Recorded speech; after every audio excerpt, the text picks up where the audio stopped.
Hi, so I've decided to try video blogging on the same topic that I've written about over the last couple of postings to see how that goes. I was talking over the weekend to someone about the topics, and they mentioned we might try doing that because some people really benefit from hearing about a topic in addition to reading about it, or even instead of. Um, so we'll try it and see how it goes.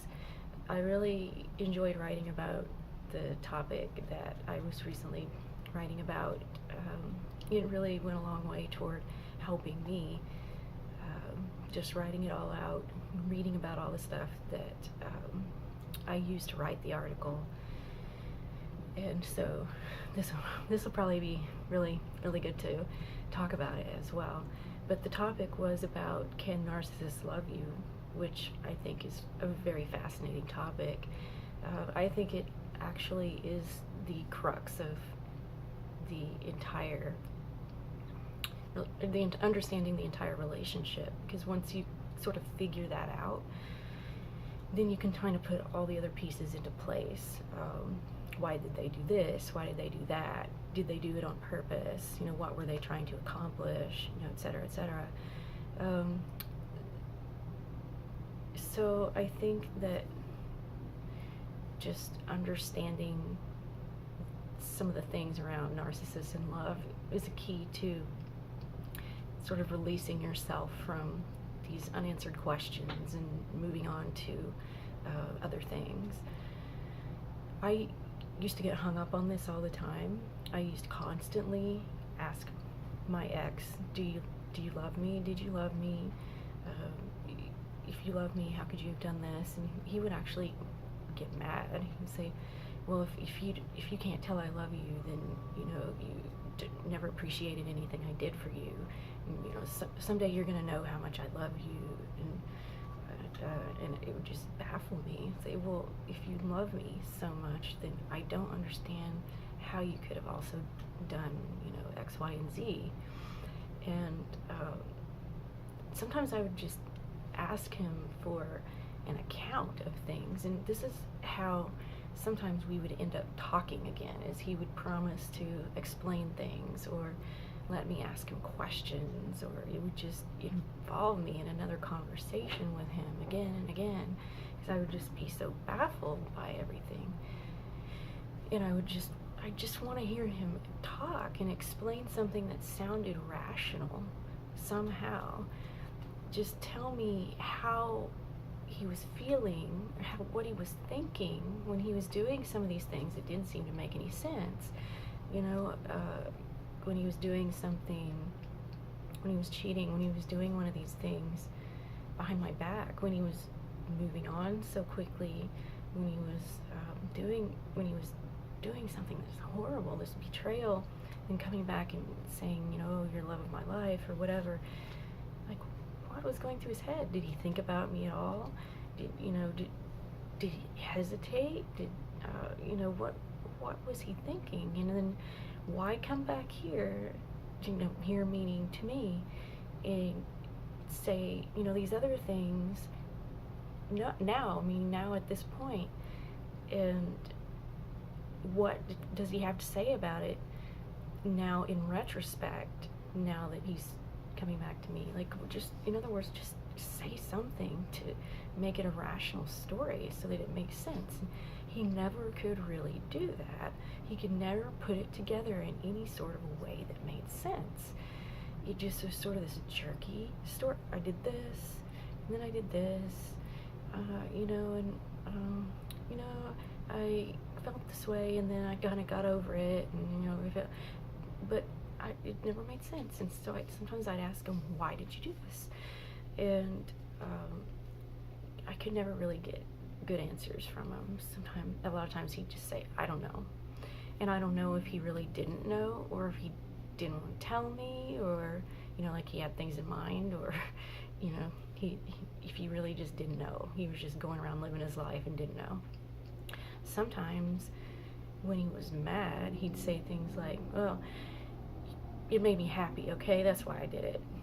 I think, well, of course it made you happy. You wouldn't have done it if it didn't make you happy, but it still doesn't explain why you did it, meaning more how you could have done it. And he would say, well, because I wanted to. And I think that's more the truth. He did it because he wanted to. And that's the simple truth. And that's really the crux of Narcissists and Love right there. They do things because they want to. And that's the difference between us and them, is they can feel love for somebody. They can feel love for somebody. And we'll get into what that actually means, but they can feel love for somebody and still run around doing whatever they want to. And that does not make sense to people who do not have this sort of disorder, or some of these traits. But they can feel, biologically they can feel love, and yet they can still run around doing whatever they want. And it has to do with not having the emotional empathy to automatically put themselves in other people's shoes and understand that the things that they are doing will cause another person to feel pain. And it also has to do with the fact that everything that they do is structured around how it will benefit them and how it will meet their own needs. They're not interested in mutual meeting of needs. And so how does that actually pertain to love? And it's very interesting because, I was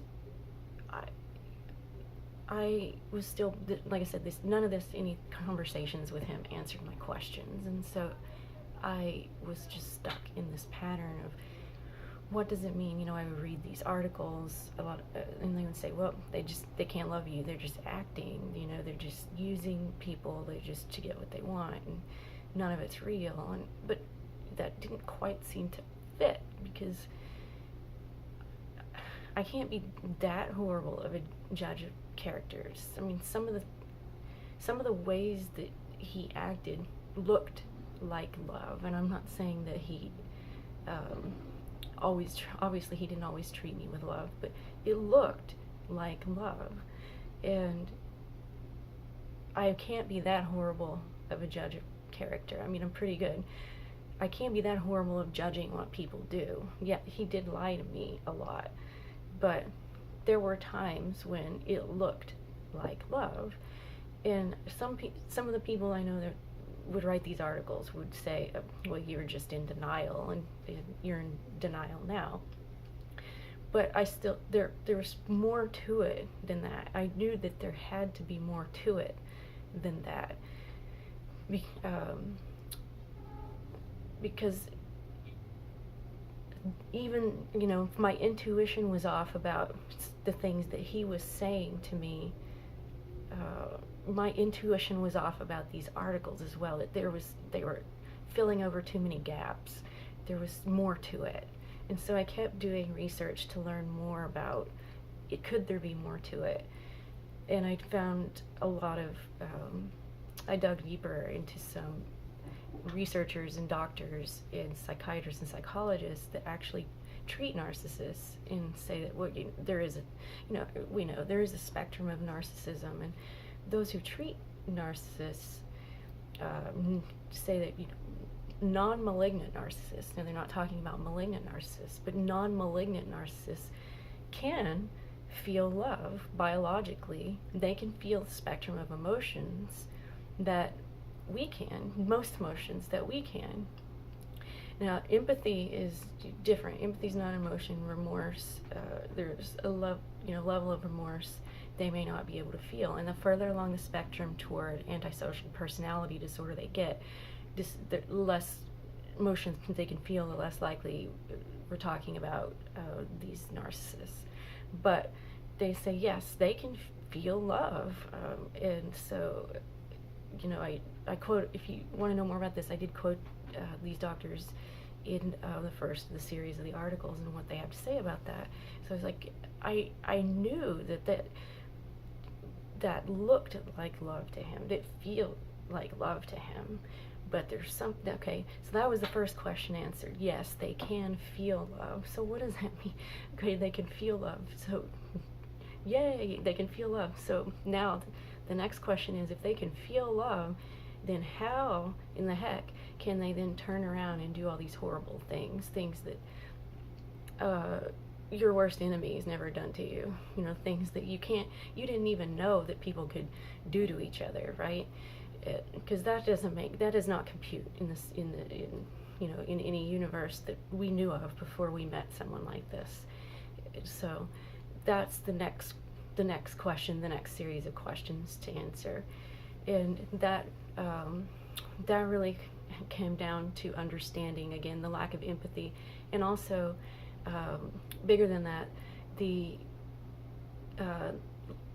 I guess the way to put it is the lack of conscience in how they think about entering relationships. They do not enter into relationships the same way or for the same reasons that we do, that most of us do. When we think about relationships, we're thinking about foundations of honesty, fidelity, trust, mutual respect, commitment, caring and honoring each other.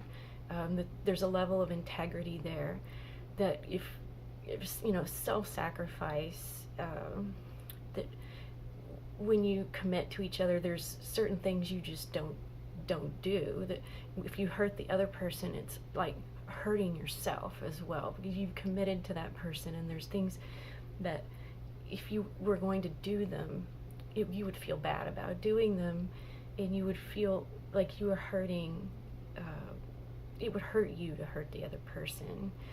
And so when narcissists get into relationships, they are getting into relationships to attempt to meet their own needs for validating themselves. So they have a deep sense of inadequacy, a deep sense of feeling shame, and they constantly have to validate their worthiness by attaching, their self-worth to other people. If other people find them worthwhile, then they feel that they feel then they don't feel that sense of shame, and they cannot survive emotionally without that. Their biggest fear is annihilation, is feeling invisible. They have the sense that deep down they are worthless, basically just not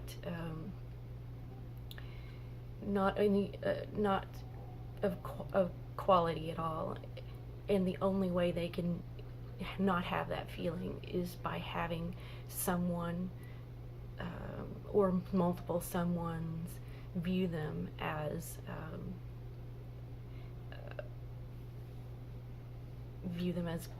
good people, and to love them, admire them, and give them attention. So they will enter relationships in a very rational manner. They don't find someone that they like and want to fall in love with and commit to. They find someone that they think can give them a very high quality level of attention and affection and admiration, and build this persona for that person that they think that partner wants. And so they will develop that persona around what that person wants, so that person will fall in love with them. But it's all just this ruse, and ultimately they know it's a ruse, and their biggest fear is that the person will find out it's not real and fall out of love with them.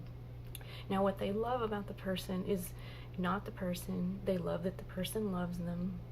They love that the person is how the person makes them feel about themselves. They can only perceive people as a means to an end. It doesn't feel like that when they're loving you. In fact, it feels wonderful. It feels great. They've created this persona for you. They've poured, massive amounts of love into you. They make you feel beautiful, wonderful, special, the greatest person in the world. And you really fall in love with them. And it's, an unforgettable experience that you don't want to let go of. But it's not really you that they love. And if you don't believe me, try saying, I don't really want to do that, or disagreeing with their opinion, or just doing something that they don't really want you to do, or being your own person, or giving somebody else your attention for a while. Not even somebody of the opposite sex, or if you're or the same gender, if you are a gay or lesbian. Just not giving them the same level of attention that they're used to, and suddenly they will not see you as valuable as they used to. And what happens over time is they can't stay in this universe forever. They can't live in this fantasy land forever. They'll start to see your flaws, and that makes them start to see their own flaws. And eventually, what goes up must come down, and they'll start to devalue you. They'll start to put you down, and they'll start looking for somebody new. All these things they start doing, and you're wondering what happened, and it's because their view of you has changed. They have something called an object constancy issue, which means they cannot see you in a positive light and have a negative view of you because you've disappointed them at the same time. If you have disappointed them, or given them a narcissistic injury, they will forget that they loved you, or have positive feelings toward you, or that they have a positive history with you, or you've ever done anything good for them, or they've ever done anything good for you. They forget all that. In that moment, you're the biggest enemy, and they just want to destroy you, and they will too. They will try. And so that's why you might see them one minute they love you, the next minute they want to completely do something very destructive. And so over time you see them try to repeat these patterns over and over again with the same people, because they just as they start to see your flaws, and as they start to devalue you, they move on to the next person, and they move on quickly because they have to have somebody propping up that low self-esteem that they have. And it was never you that they actually loved. They may have a positive view of what they used to have with you. They may not. They may try to go in and out of your life and bring you back in, because depends on how they're feeling about this other person, depends on how much they need in their lives. If they feel like they can come back in, they may go round and round circles, keep everybody in the rotation. But it's not you that they actually want. And this is, once I realized all these things, it started putting puzzle pieces into place for me. I didn't have to wonder anymore, did he love me or did he not love me? Why did he do this? Why did he do that? And we could get into the philosophical discussion of what is love. Was it really love if he thought he loved me? And that's neither here nor there. He thought he did. it's not my definition of love. It's not, it's not any kind of a love that's sustainable or healthy. But the point is, the reason why it felt like love is, to me, as it was being lived, is because he thought it was love, and he was treating it as love, and it felt like love to him. And therefore, as we were living it, and as he was expressing it to me, it felt like love to me. The problem was, it wasn't actually me that he was loving. He was loving how I made him feel about himself, and even that wasn't sustainable, because he can't stay in that mindset. It's a conditional way of viewing the world, and it's not really love. It feels good, but it's not really love.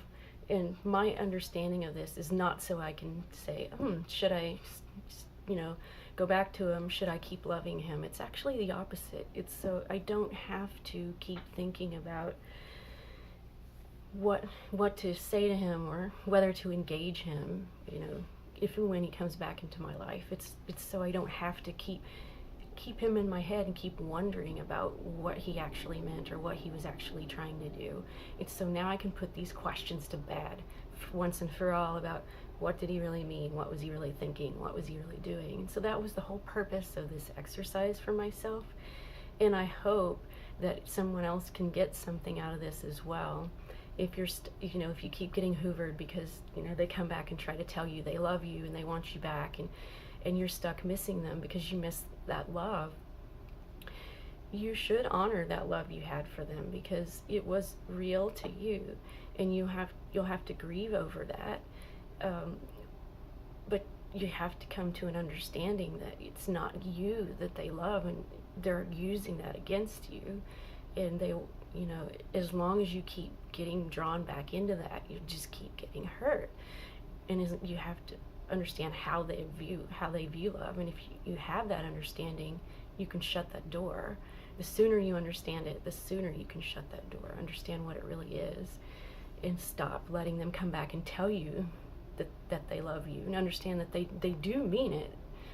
They mean when they say that. It's just not what you think it means. And so the second thing is, when you miss them, it's okay to miss them, but then understand what you're missing, and then put it in the past, and move on. Because there is going to be somebody out there who actually deserves the love that you have, and can accept the love that you have, and will love you back. But this is not the love that you want or need or deserve. And so the sooner that you can finally put all these questions to rest, the sooner that you can move on from the situation. That's my belief and my hope for you. So thanks for listening to this, and I hope you have a good night.